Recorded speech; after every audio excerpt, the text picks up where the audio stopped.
Halo, Assalamualaikum warahmatullahi wabarakatuh. Teman-teman petani sawit, kali ini kita akan menjawab pertanyaan dari salah satu sahabat kita lagi yang bertanya tentang, ini agak menarik ya. Dia bertanya tentang pupuk kimia dan pupuk organik, mana yang lebih baik? Nah, ini pertanyaan juga mungkin teman-teman kita banyak yang ingin tahu mengenai organik atau kimia, mana yang lebih baik. Untuk menjawab ini, saya pribadi sih menyatakan bahwa dua-duanya sudah baik.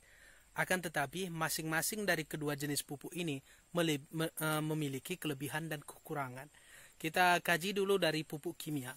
Pupuk kimia itu memiliki sifat yang cepat terserap oleh tanaman. Dan yang kedua, pupuk kimia itu memiliki kadar hara yang sudah terukur. Itu dia yang kedua. Dan yang ketiga, pupuk kimia itu memiliki harga yang lebih mahal dibanding pupuk organik. Itu dia perbandingan sekilas. Kemudian kalau kita kaji pupuk organik, dia itu memiliki sifat yang lambat terserap oleh si tanaman. Kemudian dari segi harga, dia memiliki harga yang lebih murah. Dan gampangnya lagi, pupuk organik ini bisa diolah oleh petani secara mandiri ya. Bisa dari limbah-limbah dapur, kotoran hewan, atau lapuk-lapukan kayu dan lain sebagainya. Jadi masing-masing memiliki kelebihan dan kekurangan. Dan kalau dikaji lebih panjang lagi, lebih dalam lagi untuk kedepannya, pupuk kimia itu dapat mempengaruhi kualitas tanah dalam jangka puluhan tahun ke depan ya.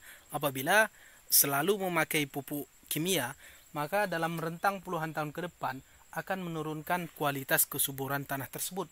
Sedangkan kalau kita memakai pupuk organik yang memang bahan dasarnya dari alam itu sendiri, baik tulang-tulang hewan, kotoran hewan, limbah-limbah dapur atau lapukan kayu dan lain sebagainya, itu malah akan lebih menyuburkan si tanah tersebut ke depannya. Jadi kalau dalam jangka panjang, memang Menteri Pertanian kita pun menyarankan untuk memilih pupuk organik. Tapi yang menjadi permasalahan di lapangan kita adalah pupuk organik ini cenderung lebih lambat untuk terserap si tanaman. Oleh karena itu, kebanyakan para petani pekebun lebih suka membeli pupuk kimia karena reaksi yang ditampilkan ke tumbuhan tersebut akan lebih cepat dibanding oleh pupuk organik. Gambaran permasalahannya, pupuk organik ini kenapa petani kurang begitu suka ya. Istilahnya kalau persentasinya dari sekian banyak petani di Indonesia mungkin hanya tidak sampai 10% yang menggunakan pupuk organik. Alasannya begini, umpamanya saya ini petani sayur kan, setiap 2 bulan sekali saya harus mengirim sayur tersebut atau buah tersebut umpamanya ke Kota Medan lah. Itu targetnya setiap 2 bulan sekali umpamanya, atau setiap sebulan sekali. Jadi kalau saya menggunakan pupuk organik, karena pupuk organik ini lambat dia terserap oleh si tanaman, tentu target yang setiap bulan tersebut atau 2 bulan tersebut tidak akan tercapai kalau saya menggunakan pupuk organik.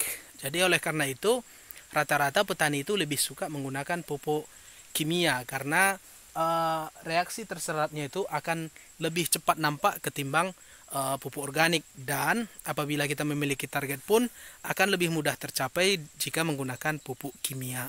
Namun dari beberapa hal tersebut bukan menjadi alasan untuk kita tidak menggunakan yang namanya pupuk organik. Bagaimanapun ceritanya, kita mesti menjaga yang namanya tanah Indonesia ini, tanah kita ini, tanah pertanian ini, agar bisa diwariskan kepada anak cucu kita nantinya. Jadi kalau kita umpamanya menggunakan pupuk organik mulai dari sekarang, maka istilahnya kita memberikan kesempatan kepada anak cucu kita untuk menikmati kesuburan tanah Indonesia ini. Tapi kalau melulu kita menggunakan pupuk kimia, itu artinya kita hanya memiliki kesempatan pada saat kita sekarang ini. Tapi saat anak cucu kita nanti memulai bertani atau berkebun, kualitas tanah ini akan menurun, dan itu sangat mengkhawatirkan di masa depan nantinya teman-teman.